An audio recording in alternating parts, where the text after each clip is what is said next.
Hey peeps, welcome to Versus. Today we're just gonna jump right in it, and we're gonna be discussing Artemis Fowl, written by Eion Colfer in 2001, huge popular series, and its movie adaptation of the same name, directed by Kenneth Branagh in 2020. If you've never read any of the books in the series, if you've never read the first book, you're probably going to run to Disney Plus, you're going to watch the movie, or you probably have watched the movie and thought to yourself, this series is a hot mess. And I can assure you that while after reading the first book, it wasn't one of my personal favorites, there are just so many differences from the book to the movie. Actually, there's so many that I can't even chronicle all of them in a video. And that's why I'm going to just be focusing on certain ones that just stood out right away. But definitely give the book a chance, because this movie is just, wow, what did they do? Okay, so we jump in. The most distinct aspect of the book series is that when we meet Artemis Fowl, he's super rich, he's a super genius, and he's part of his family's vast crime family. And their crime enterprise. He's young, he's charmingly immoral, and his main focus is exploiting the fairies to get even more money for himself and his family members. When we go into the movie, he's still a super genius, but he isn't aware of the fairies and that the fact that they're real, and that they are in possession of great powers until his dad disappears. And that's when the action begins, and that's usually what happens. We get to a cusp, and then boom, the movie begins. Artemis Fowl Sr. He's played by Colin Farrell, and Disney definitely lets us know that it's Colin Farrell. They drive that point home because they do these tight shots into his face for no apparent reason, or into his torso, and they want to really push the point home that he's this hot dad. And in true Disney fashion, if you have one parent that's alive, the other one isn't, and unfortunately that leaves Artemis without a mom. Even though in the book she's just very sick, she hallucinates, she's sad, she's depressed, and she's just in her room, which leads Artemis to getting his hands on more money, and helping her get better. And it's like a slow arc to morality for him. They also don't mention with the dad that he's like part of the mafia and he's like shady. They don't mention those things in the movie. And I mean, seemingly, I get it, it's Disney. In the book, he doesn't show up until book 2. So they don't really give him any like lines. He doesn't speak. He's gone for the whole book. And he doesn't show up till book 2. So that's a big, major difference, because I feel like the movie really centered around the fact that his dad is captured and he needs to help him in some way. Holly Short. She's a junior fairy. She's making her way through the ranks in the fairy underworld LEP Recon. Really like what they did there. They give her a troubled backstory for the movie because, of course, right? But in the book, she's mostly troubled because she hates humans, and she hates the fact that Commander Root doesn't take her seriously and doesn't showcase and take advantage of her abilities, because apparently she's made mistakes in the past.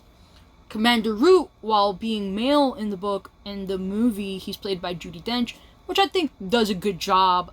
It's not a huge... You don't really miss it. She commands the screen, she's stern, and she really portrays what Commander Root is in the book and in the series.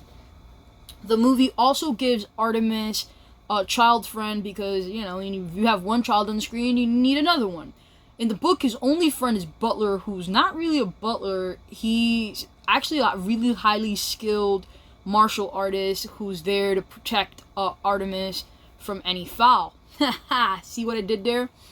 But Butler has a younger sister, Juliet, in the books. But for the movie, she's aged down significantly and into a very, like, teen, preppy niece. I don't even know why they make that change, because she's not even forefront in the movie that much. She's just in the background, and she pops up every time she needs to, like, help in a fight or, like, make sure that Artemis ate or whatever. I don't even know. The movie also introduces the Oculus. It's an acorn glowing thing, and it's unspecified powers. It ties in a lot of just unrelated and disjointed plots that they brought in from the books, and it changes many of the characters' motives. There's also a villain, Opal, who is a shadowy figure that we hear from sometimes, but we never see. And at some point, I guess Disney decided that this is going to be the movie's antagonist, but they never even flesh it out, and it just falls extremely flat.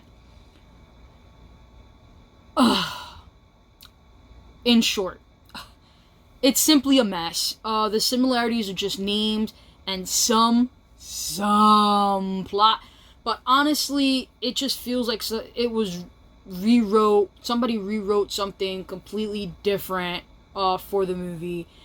If they even make a part 2, I'll be wildly surprised. And, you know, it just feels clunky, it feels heavy, it's disjointed, and I had a hard time connecting with it and caring about any of these characters. The book, while it's not one of my favorites, right, it does a better job at giving us a reason for what's happening. What's the motive behind all of this? Why is he doing all of this? Where is this going? Where is this headed? Do I want to continue with the series? So that's why I'm going to choose for this versus the book.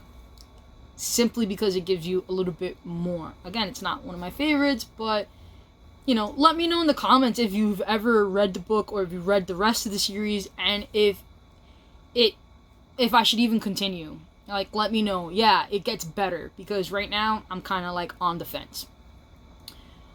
I guess give the movie a try. Let me know if you've ever watched the movie, if you even understood it, if you liked it in any way, shape, or form, and make sure to comment down below with all of your thoughts on that. As always, thank you for being here. Make sure you subscribe to my channel. Make sure you like the videos and comment and interact with me. Tell me your thoughts. Tell me if there's anything you would like me to do a versus on. And go follow me on Instagram on Flix Food and Flippin pages. Interact with me there. You'll see a lot of my in-depth reviews over there, and I give you ratings and recommendations on more movies and TV shows and books. So make sure you're following me on there, and then comment your handle so I can make sure that I'm following you back. Thank you so much, and as always, keep reading.